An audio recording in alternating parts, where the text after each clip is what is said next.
Voice of the church എന്ന പ്രോഗ്രാമിൻ്റെ പുതിയ എപ്പിസോഡിലേക്ക് എല്ലാ പ്രേക്ഷകർക്കും ഒരുപാട് സ്നേഹത്തോടെ സ്വാഗതം.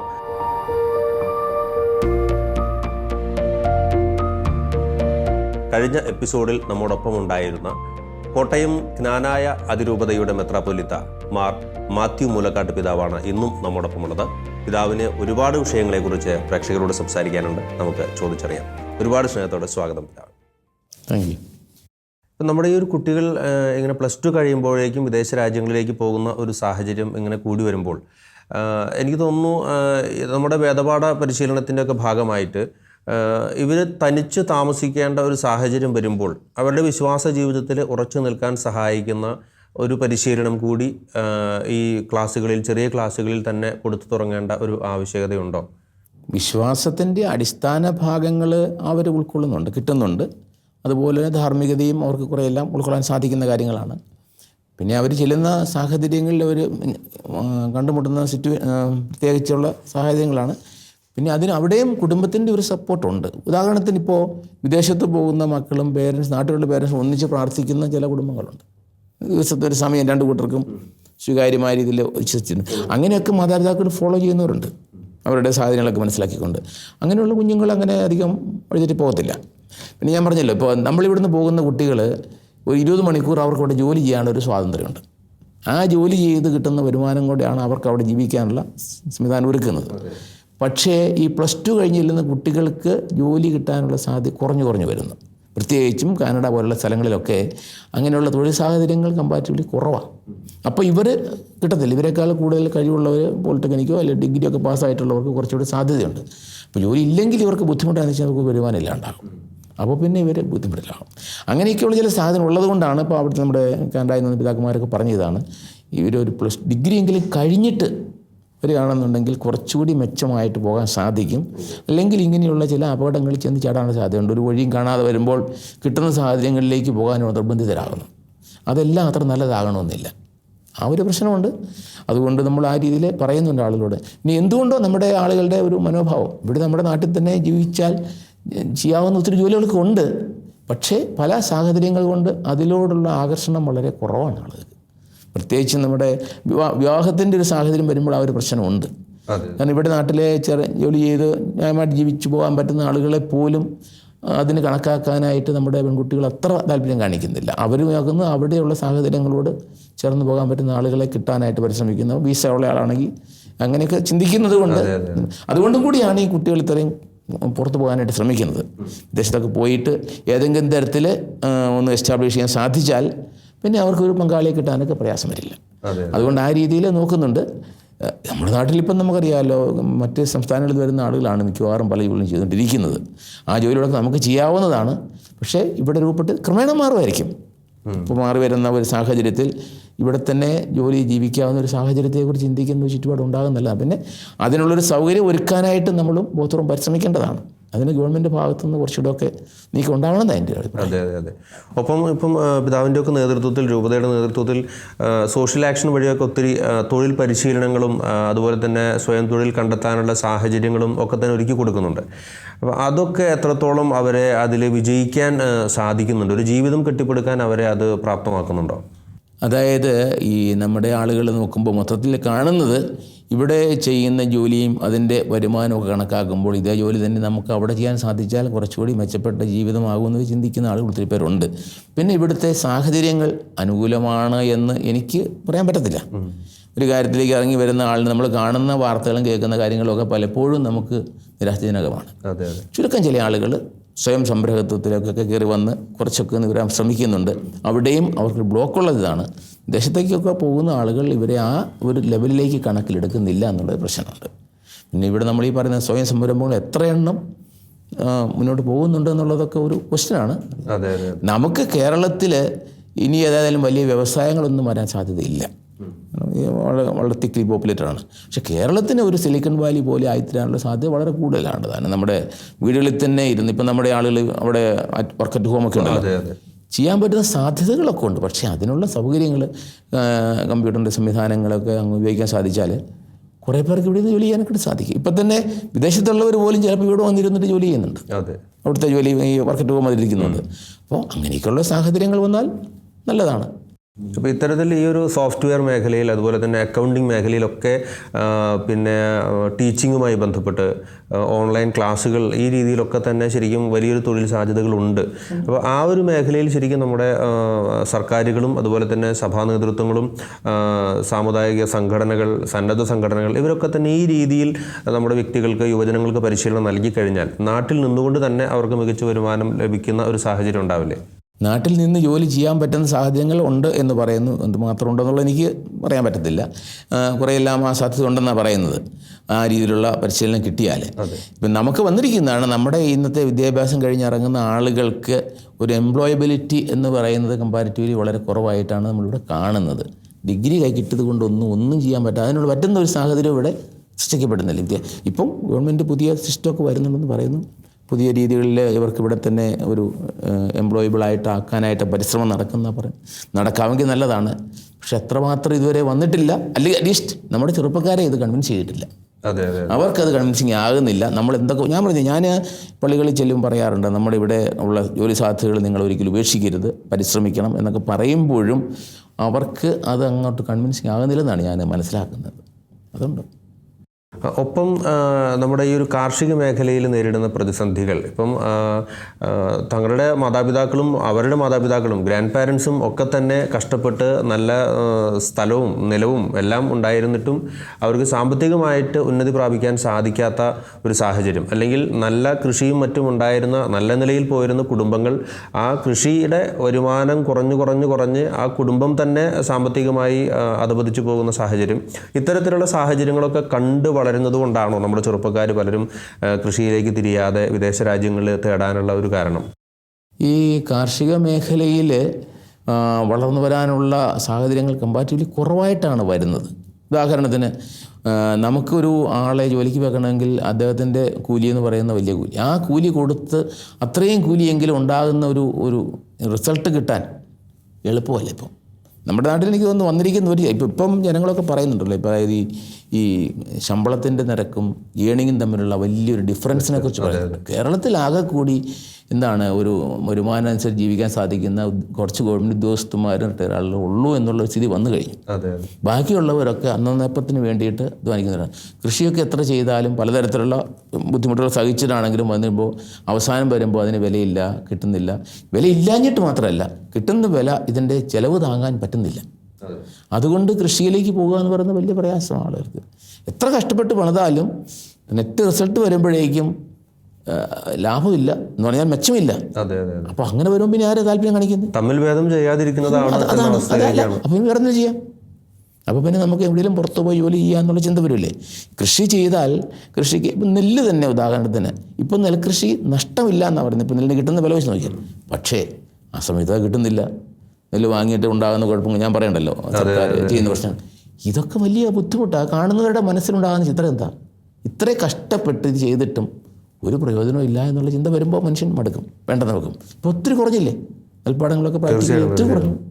കാര്യം പറഞ്ഞാൽ ഇപ്പോൾ നെല്ല് എടുക്കുന്ന പരിപാടിയൊക്കെ വന്നപ്പോഴത്തേക്കും കുറച്ച്, പക്ഷേ അതും വീണ്ടും ഒരു തകർന്ന അവസ്ഥയിലേക്കാണ് പോകുന്നത്. അപ്പോൾ കൃഷിയിലൂടെ ഒരു വരുമാനമെന്ന് പറയുന്നത് ബുദ്ധിമുട്ടായിട്ട് തോന്നുന്നു മനുഷ്യർക്ക്. വരുമാനം ഇല്ലാഞ്ഞിട്ടല്ല, ഇതിനു വേണ്ടി ചിലവാക്കുന്ന തുകയും വരുമാനമോട് കണക്കാക്കുമ്പോഴത്തേക്കും നമുക്കൊന്നും ഇല്ലാണ്ട് വരുന്നുണ്ട്. ഒരാളെ പണിക്ക് നിർത്തിയാൽ അതിന് കൊടുക്കുന്ന കൂലി അതിൽ നിന്ന് കിട്ടാൻ പറ്റില്ല. ഇപ്പോൾ തെങ്ങ് കയറാൻ വരുന്ന ആളിന് ഇത്ര രൂപ കൊടുത്താൽ തെങ്ങിൽ നിന്ന് കിട്ടുന്ന ഇത്രേ ഉള്ളൂ. നാളികേരത്തിന് വില കൂടെ കണക്കാക്കുമ്പോഴത്തേക്കും ഇയാൾ കൊടുക്കാനുള്ള കാശ് കിട്ടുകയില്ല. അതുപോലെ ഓരോന്നിനും ആ പ്രശ്നമുണ്ട്. അതാണ് ബുദ്ധിമുട്ട് വരുന്നത്. ഒപ്പം ഈ ഒരു സാമ്പത്തിക പ്രശ്നങ്ങൾ ഇങ്ങനെ ഒരു ഭാഗത്ത് നിൽക്കുമ്പോൾ അതുമൂലവും അതുപോലെ തന്നെ ചില മനോഭാവങ്ങൾ മൂലവും ഒരുപാട് പേര് വിവാഹ ജീവിതത്തിലേക്ക് പ്രവേശിക്കാതെ നിൽക്കുന്നൊരു സാഹചര്യമുണ്ട്. കുറേ പെൺകുട്ടികളുടെ ഭാഗത്തു നിന്ന് തങ്ങൾക്ക് വിവാഹം വേണ്ട എന്ന നിലപാടെടുക്കുന്നവർ, അതുപോലെ തന്നെ പ്രായം കഴിഞ്ഞു പോയിട്ടും 35, 40 ഒക്കെ ആയിട്ടും വിവാഹം കഴിയാതെ നിൽക്കുന്ന പുരുഷന്മാർ. അപ്പോൾ ഈ ഒരു സാഹചര്യത്തെ അങ്ങ് എത്രത്തോളം ഗൗരവത്തോടെയാണ് കാണുന്നത്? അപ്പം നമ്മുടെ ജ്ഞാനായ സമുദായത്തിനിടയിൽ ഇങ്ങനെ ഒരു സാഹചര്യം ഉണ്ടോ? സമുദായത്തിലും കുറച്ചുണ്ട്. കാരണം ഇപ്പോൾ ആൺകുട്ടികളും ഏതെങ്കിലും തരത്തിൽ പഠിച്ച് പുറത്തൊക്കെ പോയി ജോലി നേടാൻ ശ്രമിച്ചുകൊണ്ടിരിക്കുകയാണ്. കാരണം അല്ലെങ്കിൽ അവർക്ക് ഇവിടെ നിന്ന് അവർ മാറി നിന്ന് പോകും. രണ്ട് കാര്യങ്ങളുണ്ട്. വിവാഹം വേണ്ടാന്ന് ചിന്തിക്കുന്ന കുട്ടികൾ എന്ന് പറയുന്നത് അതൊക്കെ ഇന്നത്തെ സമൂഹത്തിൽ വന്നിരിക്കുന്ന ചില കാഴ്ചപ്പാടുകളുടെ കൂടെ ഫലത്തിലാണെന്ന് എനിക്ക് തോന്നുന്നത്. കാരണം നമ്മുടെ കുടുംബങ്ങളൊക്കെ വളരെ ത്യാഗങ്ങളുടെ ഫലമായിട്ട് വളർന്നു വന്ന കുടുംബങ്ങളാണ്. ത്യാഗമില്ലാതെ ഒരു കുടുംബം എന്ന് പറയുന്നത് അത്ര എളുപ്പമുള്ള കാര്യമല്ല. അപ്പോൾ ആ ത്യാഗത്തിലേക്ക് കടക്കാനായിട്ട് മടി കാണിക്കുന്ന പലരുമുണ്ട്. സ്നേഹമെന്ന് പറയുന്നത് പോലും ത്യാഗമൊന്നും ഇല്ലാത്ത സ്നേഹമായിട്ട് മാറുന്നത് കൊണ്ട് അത് യഥാർത്ഥ സ്നേഹമല്ല, അതൊരു സെൽഫിഷ്നെസ്സിൻ്റെ ഭാഗമാണ്. എവിടെയും ത്യാഗത്തിലൂടെ മാത്രമേ ഉള്ളൂ ഒരു നല്ല നന്മയുടെ ഫലം പുറപ്പെടുവിക്കാൻ സാധിക്കുകയുള്ളൂ. അതില്ലാത്തതിൻ്റെ ഒരു കുറവുണ്ട്. അപ്പോൾ ഇന്നത്തെ ഈ കൾച്ചറിൽ ലോകം കാണിക്കുന്ന എല്ലാ സൗഭാഗ്യങ്ങളും വേണം, അതിനുവേണ്ടി പറ്റി ത്യാഗമൊന്നും എടുക്കാൻ വയ്യാന്ന് പറഞ്ഞു കഴിഞ്ഞാൽ പിന്നെ കുടുംബം വേണ്ട, മക്കൾ വേണ്ട. പക്ഷേ എത്ര നാളത്തേക്ക് ആ ജീവിതം ചെന്ന് നിൽക്കുന്നത് വളരെ ഒരു അർത്ഥശൂന്യമായ അന്ത്യം. അതാണ് നമ്മുടെ പ്രശ്നം. ഇപ്പോൾ വിവാഹം വേണ്ടാന്നൊക്കെ ചിന്തിക്കുന്നവരെ സംബന്ധിച്ചിടത്തോളം വിവാഹമെന്ന് പറയുന്നത് ഒരു മനുഷ്യൻ്റെ ജീവിതത്തിൽ ആ ഒരു കൂട്ടായ്മയിലൂടെ വളർച്ചയാണല്ലോ വാസ്തവത്തിൽ. വിവാഹ ജീവിതം എന്ന് പറയുന്നതിന് ഒരു വളർച്ചയാണ്. അതില്ലെങ്കിൽ അവിടെ നിന്നു മുരടിച്ച് നിൽക്കുകയാണ്. ഇങ്ങനെ നിൽക്കാവുന്നൊരു കുറച്ച് കാലമുള്ളൂ, അത് കഴിഞ്ഞാൽ പിന്നെ ഇല്ലല്ലോ. അപ്പം അതൊക്കെ ചില കാഴ്ചപ്പാടുകൾ ഈ ഇന്നത്തെ ലോകത്തിൻ്റെ ആ കാഴ്ചപ്പാടുകളിൽ നിന്ന് രൂപപ്പെട്ടു വരുന്നൊരു ചിന്താഗതിയാണ് എനിക്ക് വന്നത്. അതിപ്പോൾ ഇതുമായിട്ട് ബന്ധപ്പെടുത്താൻ പറ്റില്ല. പുരുഷന്മാരുടെ പ്രശ്നം ഇതുണ്ട്. സ്ത്രീകൾ കൂടുതലും പഠിച്ച് വിദേശത്തേക്ക് പോകുന്ന സാഹചര്യത്തിൽ അവർക്ക് പറ്റുന്ന പങ്കാളികളെ കിട്ടാനായിട്ട് അവർ പിന്നെ അവിടെ തന്നെ തേടുന്ന ഒരു അവസ്ഥയൊക്കെ വരുമ്പോഴത്തേക്ക് ഇവിടെയുള്ളവർ പുറന്തള്ളപ്പെടും. അങ്ങനെ ഒരു സാഹചര്യമുണ്ട്. അതുകൊണ്ട് ഇപ്പോൾ ആമ്പിള്ളേർ ചെയ്യുന്നത് കൂടുതലും സാധിക്കുന്നിടത്തോളം ഈ പറഞ്ഞതുപോലെ എത്രയും നേരത്തെ വിദേശത്ത് എവിടെയെങ്കിലുമൊക്കെ സെറ്റിൽ ചെയ്യാൻ ശ്രമിക്കുക. അങ്ങനെ ചെയ്താൽ അവർക്ക് അവിടെ ജീവിത പങ്കാളിയെ കിട്ടും എന്നുള്ളൊരു കാഴ്ചപ്പാടുണ്ട്. അത് ജ്ഞാന സമയത്തിലും കുറച്ച് പേരുണ്ട്. ഒപ്പം മറ്റൊരു വിഷയം നമ്മൾ ഈ നേരത്തെ സൂചിപ്പിച്ചതാണ്, ജീവിത പങ്കാളി മരിച്ചു പോയിട്ട് ഒറ്റപ്പെട്ടു പോകുന്ന വ്യക്തികൾ അല്ലെങ്കിൽ ഡൈവോഴ്സി ആയി പോകുന്ന ഒരു സാഹചര്യം. അപ്പം ഇങ്ങനെ സിംഗിൾ പാരൻ്റായിട്ട് പോകുന്ന കുടുംബങ്ങളെ സഹായിക്കാനും ഒപ്പം സാധിക്കുമെങ്കിൽ ഒരു പുനർവിവാഹത്തിന് ഒരു അവസരമൊരുക്കാനും ഒക്കെ ശരിക്ക് സഭയ്ക്കും ഒരു മുൻകൈ എടുക്കാൻ സാധിക്കില്ലേ? നടത്തുന്നുണ്ടല്ലോ സഭയുടെ നേതൃത്വത്തിൽ. ഇപ്പോൾ നവോമി ഗ്രൂപ്പ് എന്ന് പറഞ്ഞ ഉദാഹരണം, ഫോർ എക്സാമ്പിൾ, അതായത് ഇങ്ങനെ ഒറ്റപ്പെട്ടു പോയ ആളുകളെ സംബന്ധിച്ച് അവരെ ഒന്നിച്ച് കൂട്ടാനും അവർക്കൊരു ഇൻക്രിമെൻ്റ് കൊടുക്കാനും അവർക്കൊരു പുതിയ ജീവിതം ആരംഭിക്കാനും ഒക്കെയുള്ള സാഹചര്യങ്ങളൊക്കെ കൊടുക്കുന്നുണ്ട്. പക്ഷേ പറഞ്ഞ പല സാഹചര്യങ്ങളിലും അവരെന്നു അവരുടെ പഴയ ഓർമ്മകളിലൊക്കെ നിന്ന് പോകാൻ ആഗ്രഹിക്കുന്നവരാണ് കൂടുതൽ സ്ത്രീകളുടെ പ്രത്യേകത. പുരുഷന്മാർക്ക് അങ്ങനെ വിവാഹത്തിന് വലിയ പ്രശ്നമൊന്നുമില്ല. അവർ പ്രശ്നം ഇതാണ്, അവർക്ക് എന്തെങ്കിലും ആളെ കിട്ടാൻ ബുദ്ധിമുട്ട് വരുന്നുണ്ട്. അത് ഇതിലുള്ള ഈ മേഖലകളിൽ ഓരോ മേഖലയിലും ഉണ്ടാകുന്ന ഗ്യാപ്പുകൾ കണ്ട് അവിടെ നമ്മൾ ഇൻ്റർവ്യൂ ചെയ്യാൻ പരിശ്രമിക്കുന്നുണ്ട്. മുഴുവൻ പൂർണ്ണമാണെന്ന് ഞാൻ പറയുന്നില്ല, എങ്കിലും ഓരോ തരത്തിൽ. ഇപ്പോൾ ഉദാഹരണത്തിന് ഇപ്പം വിധവകളായിട്ട് വരുന്ന ആളുകൾക്ക് ഒരു പുനർവിവാഹത്തിൻ്റെ സാധ്യത കുറച്ചുകൂടെ തെളിച്ചു കൊടുക്കാനായിട്ട് നമ്മൾ പരിശ്രമിക്കുന്നു. അവരെ ഹെൽപ്പ് ചെയ്യാണ്ടെന്നൊക്കെ ചെയ്യുന്നുണ്ട്. പൂർണ്ണമായിട്ട് വന്ന് ഞാൻ പറയുന്നില്ല, കാരണം അവരും അതിനകത്ത് അല്പം റിലക്റ്റൻസ് കാണിക്കും, ഒരു മടി കാണിക്കും. അപ്പോൾ അങ്ങനെ വരുമ്പോഴത്തേക്കും പുറകോട്ട് മാറും. എങ്കിലും കുറച്ചെല്ലാം അതിലൂടെ നടക്കുന്നുണ്ട്. മറ്റൊരു സാധ്യത എനിക്ക് തോന്നിയൊരു കാര്യം ഇതാണ്, അതായത് ഇപ്പം വിദേശ രാജ്യങ്ങളിലേക്ക് നമ്മുടെ ചെറുപ്പക്കാർ വളരെ ചെറിയ പ്രായത്തിൽ തന്നെ പഠിക്കാനായിട്ട് കടന്നു പോകുമ്പോൾ അവിടെ ജോലി കണ്ടെത്താനുള്ള പ്രയാസം ഉണ്ടാകുന്നു. അതുപോലെ തന്നെ അവർക്ക് കൃത്യമായ ഒരു ഗൈഡൻസ് ഇല്ലാതെ പോകുന്നു. പല രീതിയിലുള്ള പ്രശ്നങ്ങളിലേക്ക് അവർ ചെന്ന് പതിക്കുന്ന സാഹചര്യമുണ്ട്. അപ്പോൾ ഇതിനൊക്കെ ഒരു പരിഹാരം എന്ന നിലയിൽ വിദേശ യൂണിവേഴ്സിറ്റികൾ ഇവിടേക്ക് അവരുടെ കോഴ്സുകളുമായിട്ട് വരുന്നു. ഇവിടെ നിന്ന് തന്നെ കുട്ടികളെ സെലക്ട് ചെയ്ത് പഠിപ്പിച്ച് വിദേശ പൗരന്മാരുടെ ഒരു നിലവാരത്തിലേക്ക് ഒരു പക്ഷേ പുറത്തിറക്കുകയാണെങ്കിൽ അങ്ങനെയുള്ള സാധ്യതകളൊക്കെ പറഞ്ഞു കേൾക്കുന്നുണ്ട്. അപ്പം അങ്ങനെയാണെങ്കിൽ കുറേ കൂടി ഇവിടെ തന്നെ പഠനം കഴിഞ്ഞ് ഒരു ജോലിയുടെ ഒരു ഏജിലേക്ക് എത്തിയതിന് ശേഷം നമ്മുടെ ചെറുപ്പക്കാർക്ക് പോകാനുള്ള ഒരു സാഹചര്യം ഉണ്ടാവില്ലേ? അത് കൂടുതൽ നല്ലതായിരിക്കില്ലേ? ഇപ്പോഴും ആ രീതിയിൽ കുറച്ച് പരിശ്രമങ്ങൾ നടക്കുന്നുണ്ട്. അതായത് ഓട്ടോണമസ് കോളേജുകൾ പ്രത്യേകിച്ചും അവർക്ക് മറ്റ് യൂണിവേഴ്സിറ്റികളുമായിട്ട് ബന്ധപ്പെട്ട് അവരുടെ രീതിയിലുള്ള കോഴ്സ് നടത്താനുള്ള ഒരു സ്വാതന്ത്ര്യം തുറന്നു വരുന്നു. കംപ്ലീറ്റ് എന്ന് ഞാൻ പറയുന്നില്ല. ഇപ്പോൾ ഈ അടുത്ത കാലത്ത് തന്നെ ബഡ്ജറ്റിൽ മന്ത്രി അങ്ങനെയൊക്കെ പറയുകയൊക്കെ ചെയ്തല്ലോ. എന്തുമാത്രം പ്രായോഗികമെന്നറിയത്തില്ല. പിന്നെ ഒരു കാര്യമുണ്ട്, നമ്മുടെ വിദേശത്തെ യൂണിവേഴ്സിറ്റി പറഞ്ഞാൽ അവിടുത്തെ ഒരു ഡിസിപ്ലിനൊക്കെ ഉണ്ട്. ആ ഡിസിപ്ലിനൊക്കെ പാലിച്ചെങ്കിലേ നമുക്ക് ആ രീതിയിലേക്ക് വരാനൊക്കെ ഉള്ളൂ. അല്ലാതെ യൂണിവേഴ്സിറ്റിയായിട്ട് ബന്ധപ്പെട്ടതുകൊണ്ട് മാത്രം നമ്മുടെ ഇവിടുത്തെ പരിശീലനം വിദേശത്തേന് തുല്യമാകത്ത് വരത്തില്ല. അപ്പോൾ അതിനുള്ള ആ ഒരു സ്ട്രക്ചറും ഡിസിപ്ലിനൊക്കെ മെയിൻറ്റെയിൻ ചെയ്തുകൊണ്ട് നമ്മൾ ശ്രമിച്ചാൽ അവിടെ കിട്ടുന്ന ആ ഒരു പരിശീലനം ഇവിടെ കൊടുക്കാൻ സാധിച്ചാൽ ഇവർ കോമ്പറ്റൻ്റ് ആയിട്ട് ഡെവലപ്പ് ചെയ്യും ഇവിടെ. അപ്പോൾ അങ്ങനെയുള്ളവർ അവർ തന്നെ പ്ലേസ്മെൻറ്റിലേക്ക് എടുക്കും. സാധ്യതയുണ്ട്. അത് വരാം. ഇപ്പോൾ പുതിയ ഐ തിങ്ക് അത് ഒരു ക്ലിയറായി വരുന്നേ ഉള്ളൂ. ഇപ്പോൾ നാഷണൽ എഡ്യൂക്കേഷൻ പോളിസിയൊക്കെ വരുന്നുണ്ടല്ലോ. അതിനകത്ത് ഇങ്ങനെയുള്ള സാധ്യത ഉൾപ്പെടുത്തിയിട്ടുണ്ട്. ഓട്ടോണമസ് കോളേജുകൾക്കും അതുപോലെ തന്നെ മറ്റ് യൂണിവേഴ്സിറ്റികളുമായിട്ട് ബന്ധപ്പെട്ട് നടത്തുന്ന കാര്യമൊക്കെ ഇവിടെ തന്നെ നമ്മൾ നേരത്തെയും ആലോചിച്ചിരുന്നതാണ്, ഒരു വാല്യൂ ആഡഡ് എഡ്യൂക്കേഷൻ നടത്തുക. ഇപ്പോൾ ഡിഗ്രി പഠിക്കുന്ന ആളിന് ഈ ഡിഗ്രി കഴിയുമ്പോഴേക്കും ഏതൊക്കെ സാധ്യതകളാണ് മുമ്പിലുള്ളതെന്ന് നമ്മൾ കണ്ടെത്തിയിട്ട് ആ സാധ്യതകൾക്ക് അത്യാവശ്യമായിട്ട് കൂട്ടിച്ചേർക്കേണ്ട കാര്യങ്ങൾ അഡീഷണലായിട്ട് കൂട്ടിച്ചേർക്കുക. നമുക്കിവിടെ ഒരു പ്രശ്നമുള്ളത് നമ്മുടെ യൂണിവേഴ്സിറ്റികളിലൊക്കെ ഒരു സിലബസൊക്കെ ഫോം ചെയ്ത് വരുമ്പോഴേക്കും നമ്മളെല്ലാം ഒത്തിരി പുറകിലായി പോകും. അതെ അതെ. കാലത്തിനനുസരിച്ച് ആവശ്യമായിട്ടുള്ളത് കൊടുത്തുകൊണ്ട് ഞാൻ ഇപ്പം BSc പഠിക്കുന്ന ഒരാൾ BSc ഏത് വിഷയം പഠിക്കുന്നു, ആ വിഷയം പഠിച്ചു കഴിഞ്ഞാൽ അയാൾക്ക് എന്താണ് സാധ്യതയുള്ളത് എന്നുള്ളതിനെക്കുറിച്ച് നമുക്കൊരു മനസ്സ് ചിത്രം ഉണ്ടാകുകയും ആ സാധ്യതയ്ക്ക് ഇത് മാത്രം പോരാ, അതിൻ്റെ കൂടെ ആവശ്യമായിട്ടുള്ള ചില അഡീഷണൽ കോഴ്സസ് വേണം, അതിനുള്ള സൗകര്യം കൂടി ഓപ്പൺ ചെയ്ത് കൊടുത്തു കഴിഞ്ഞാൽ ഹ്യൂ ബി കോമ്പറ്റൻറ്റ്, ഈ ഒരു ജോലി ഏറ്റെടുക്കാൻ കഴിവുള്ള ആളെത്തില്ല.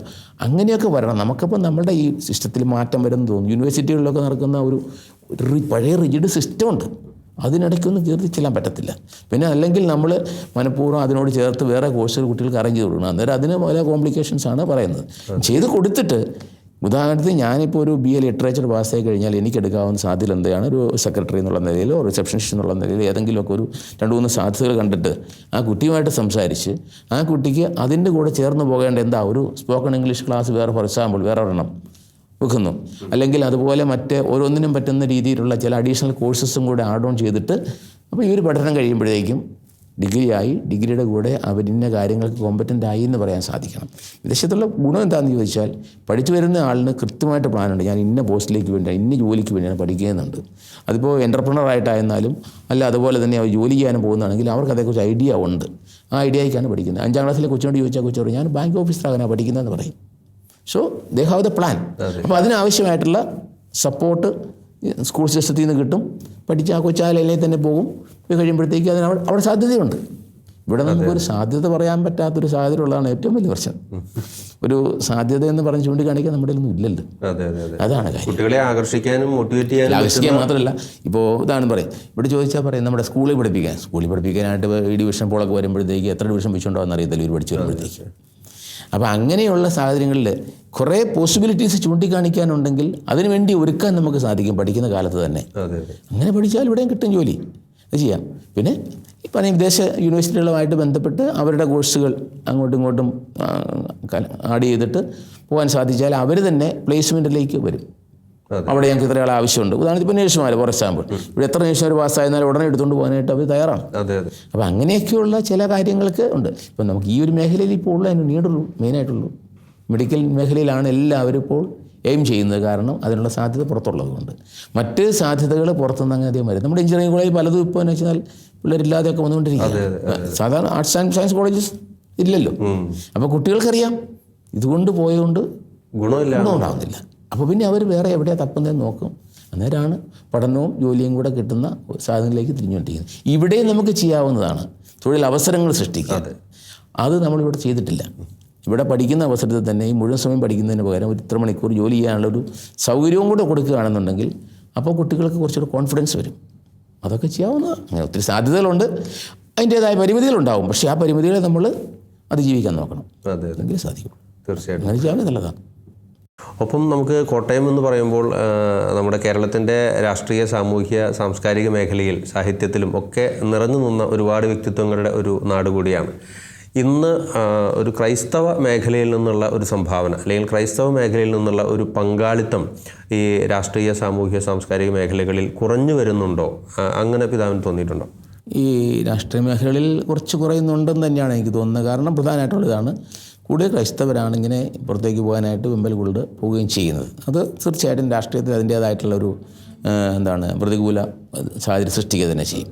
മറ്റ് മേഖലകളിലൊക്കെ വളർന്നു വരുന്നവർക്ക് കിട്ടുന്ന അംഗീകാരമൊക്കെ നമ്മൾ കൂടുതലാണ്. ഇവിടെ റിസർച്ച് നടത്തുന്ന ഒരാൾ കയറി വരാനുള്ള സാഹചര്യവും സാധ്യതയൊക്കെ അവർ നോക്കുമ്പോൾ ഇതിനേക്കാൾ മെച്ചപ്പെട്ട എന്നോട് എൻ്റെ ഒരു കസിൻ പറഞ്ഞതാണ്, ഇവിടെ റിസർച്ച് ചെയ്തതാണ്, ഞാൻ ഇന്ത്യ വിട്ടങ്ങ് പോകത്തില്ല എന്നൊക്കെ കട്ടായം പറഞ്ഞിരുന്നത്. കുറച്ച് പറഞ്ഞില്ല, കാരണം ഐ കനോട്ട് ഗ്രോ ഹിയർ. അതൊരു പ്രത്യേക സാഹചര്യമുണ്ട്. നമുക്കറിയാമല്ലോ ഇവിടെ പലതരത്തിലുള്ള ചുറ്റുപാടുകൾ ഉള്ളതുകൊണ്ട് കഴിവ് നോക്കി വളർത്തിക്കൊണ്ടുവരാൻ അത്ര എളുപ്പമല്ല പലപ്പോഴും. അതിൻ്റെയും കൂടെ പ്രയാസമുണ്ട്. അതുകൊണ്ട് തങ്ങൾക്കുള്ള കഴിവ് ഉപയോഗിച്ച് എവിടെ വളരാൻ അവസരം കിട്ടുന്നോ അവിടെ വളരുക എന്നുള്ള ഒരു നാച്ചുറൽ ടെൻഡൻസി ഉണ്ടല്ലോ, അതിലേക്കാണ് അത് വരും. മറ്റൊരു കാര്യം, ഇപ്പം ഈ ദൈവവിളികൾ തിരഞ്ഞെടുക്കുന്ന കാര്യത്തിൽ തനിക്ക് അല്ലെങ്കിൽ എനിക്ക് ദൈവവിളി ഉണ്ട്, അല്ലെങ്കിൽ വൈദികനാകാനാണ് ദൈവം എന്നെ തിരഞ്ഞെടുത്തിരിക്കുന്നത്, അല്ലെങ്കിൽ കുടുംബജീവിതമാണ് ദൈവം എന്നിൽ നിന്ന് ആഗ്രഹിക്കുന്നത്, ഇത് തിരിച്ചറിയുന്നത് എങ്ങനെയാണ്, ഒരു കൺഫർമേഷൻ എടുക്കുന്നത് എങ്ങനെയാണെന്ന് ഒത്തിരി പേർക്ക് ആശയക്കുഴപ്പമുണ്ട്. അപ്പോൾ പിതാവിനെ സംബന്ധിച്ചിടത്തോളം എനിക്ക് തോന്നുന്നു കുട്ടിക്കാലത്ത് 10 വയസ്സുള്ളപ്പോൾ 5ാം ക്ലാസ്സിലോ മറ്റോ പഠിക്കുന്ന സമയത്ത് ആദ്യമായിട്ട് ഒരു ആഗ്രഹം അധ്യാപകനോട് പറഞ്ഞതായിട്ടൊരു അനുഭവം ഞാൻ കേട്ടിട്ടുണ്ട്. പക്ഷേ പിന്നീട് 10ാം ക്ലാസ് കഴിഞ്ഞപ്പോൾ പിതാവ് പറഞ്ഞു പഠനം തുടരാൻ പറഞ്ഞു, ഡിഗ്രി കഴിഞ്ഞിട്ട് തീരുമാനം എടുക്കാൻ പറഞ്ഞു. അപ്പോൾ അതിനുശേഷം ഡിഗ്രി ശേഷമാണ് സെമിനാരിയിലേക്ക് പോകുന്നത്.